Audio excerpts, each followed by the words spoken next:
Hi everyone, tonight let's make Salisbury steak. And I don't mean the stuff from the 1950s TV dinners. But it's yummy. So let's see how this goes. We have 2 pounds of ground beef. We're gonna add in about half a cup of chopped onion. We're gonna add in about a 1/4 cup of breadcrumbs. I forgot my eggs. Okay, I'm back with the eggs. So let's go on to adding 1 egg for now.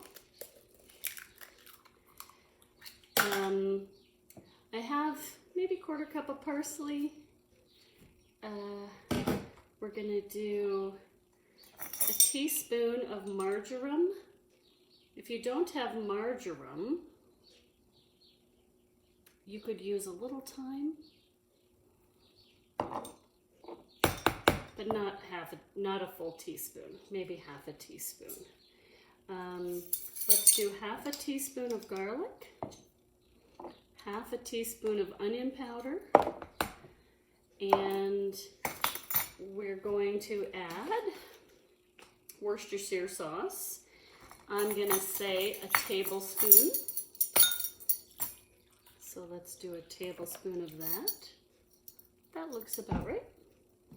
Let's add about a teaspoon squirt, on the heavy side, of mustard, Dijon, whole grain, whatever you prefer. And then let's add about, I think, 4 tablespoons of ketchup. And now we're going to add something called a panade. That's a fancy French term for taking some white bread, or whatever kind of bread you have, and adding some warm milk to it and letting it make a paste. So I have 2 pieces of gluten-free white bread that I like, half a cup of milk, and I let that set for a while till I get this mushy paste. And that helps lighten this Salisbury steak. So we're gonna add that to the mix. And so now you can see what we've got here is our mix of stuff, and we need salt. So hang on, I'll be right back. Okay, got my salt. So we're gonna add probably half a teaspoon to a teaspoon. Okay, so now we're gonna mix this mixture. And with our hands, you could use a stand mixer if you want. I think our hands are some of our greatest tools. And so you can see you're gonna get a very well combined mixture that we're gonna form into patties. Hi, so now we're gonna measure our patties. You can use that same half cup measurer you used earlier to form more consistent sizes. So I'm gonna just measure out a few. This is a nice way to keep things consistent. And let's just do 4 for now. Okay, roll them like a meatball. And then, for that classic shape, you're gonna flatten them and form them into kind of an oval, palm size. See that? Okay. If you don't like them as sweet, you can use less ketchup. I prefer a little less ketchup. This batch, I think we said 4 tablespoons. 2 would be good. More garlic, less garlic, whatever you want. Again, roll it into a meatball. Then flatten it into the oval. And you can see then these are really easy to do. Let's do one more, and then I'll show you that. And then we pan fry them. Okay, so we'll do one more. There's that. show you this. And there's your patties. Hi, so we're back to fry our Salisbury steaks. So I have a pan of hot oil, medium heat. Lay them away from you so you don't splash yourself with the oil. You can use a spatula. Just gonna lay 4 in the pan, maybe 5. Looks like 4. I have 8 patties here total. We'll turn down the heat a little bit and we'll fry both sides 3 to 4 minutes, and then we'll do the next batch.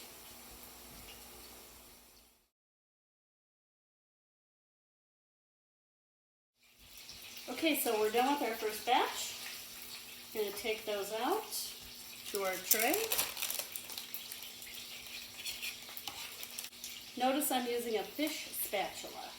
I like these because you can get under things. They're very sturdy. They make it more agile. Alright.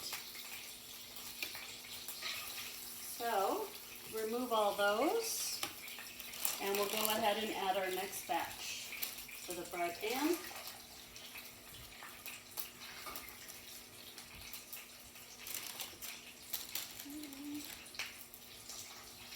And again, cook these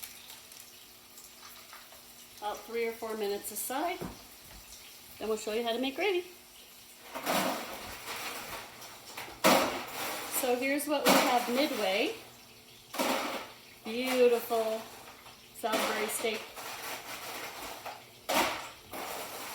Cooking away our next batch. Having a little schnapps. Yeah, it's a good one. Just enjoy your dinner. This is a really great recipe. Everybody loves a Salisbury steak with a mushroom gravy and a mashed potato, classic green beans. We're doing asparagus tonight because we got some fresh asparagus from a local farmer off of Facebook. And so guys, prepping some of that, we bought 10 pounds. So he's doing a little blanching and freezing of that. Show you some pictures of that on Facebook or Instagram, but this is a good family meal, something you can make ahead, heat up later. So we'll get back to you in a bit. Alright, so we're removing our last Salisbury steak, and you can see we have a considerable amount of grease in there, but there's some good things in there too. So I'm going to drain off most of the grease, but we're going to use some of that fond or that brown meat leftovers to make a gravy.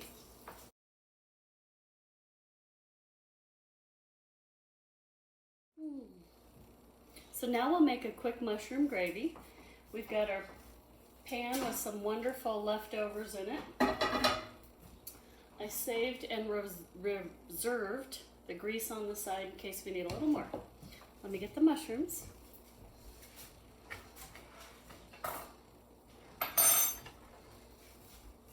So I've got 8 ounces of mushrooms, a little garlic, 1/4 cup of onion. Let's saute the onion for a little bit.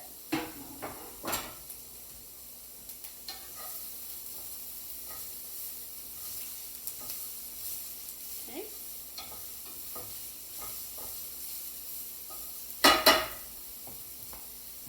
Get a wood spoon, pinch of salt.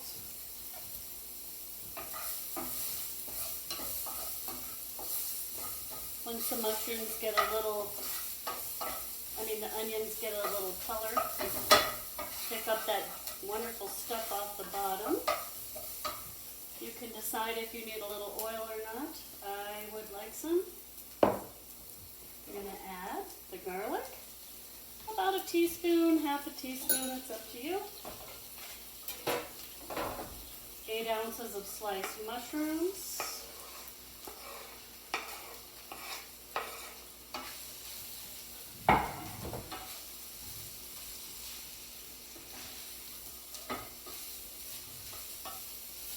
Di, would you get me some brown rice flour out of the pantry?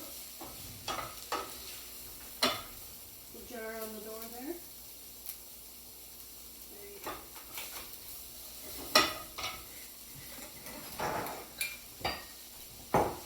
Great. Thank you. So we'll add a good 3 or 4 teaspoons of butter.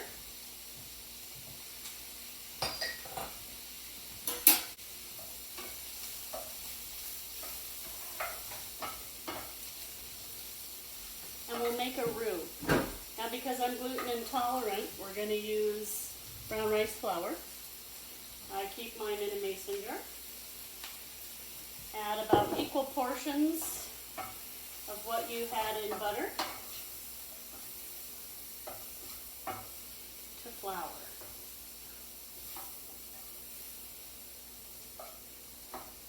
If you want to use regular flour, you can do that as well.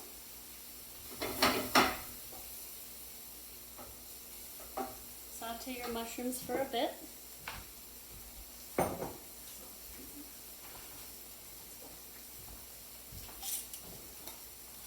We're going to add half a teaspoon of marjoram.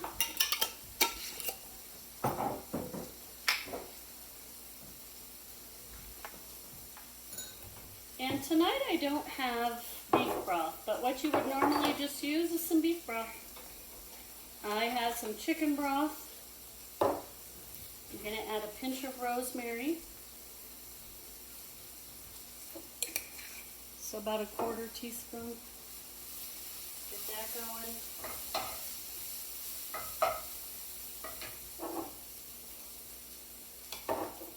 Okay, we can add a little thyme if we want. 1/4 teaspoon.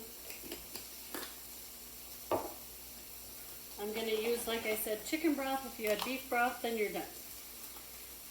I have chicken broth, so I'm going to make a modification.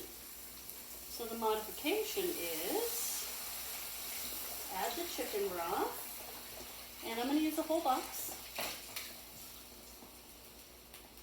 I'm going to use my little secret weapon, kitchen bouquet. It's concentrated vegetable browning sauce. So add about a teaspoon. And if you want to, you can add a little bit of your favorite beef stock, beef bouillon, that kind of thing. Again, if you're using beef broth, all you would need to do is add beef broth, simmer it till it thickens, put your steaks back in, and we'll show you that.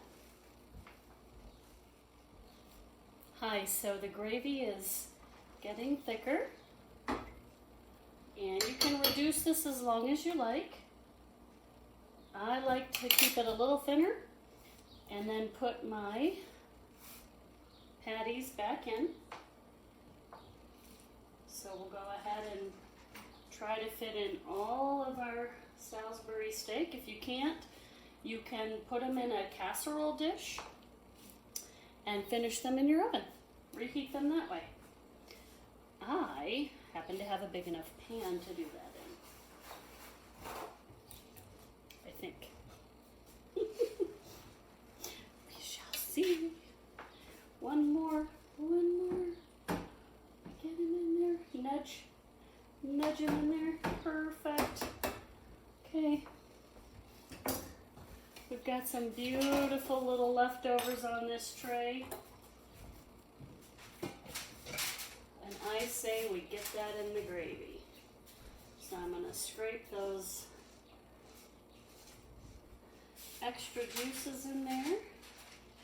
And you can reheat that slowly.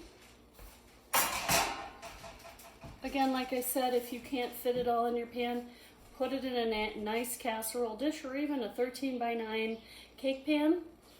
Finish it in the oven about 375, 350, depending on your oven heat. Get your mashed potatoes heated through, and you can serve that when you're ready.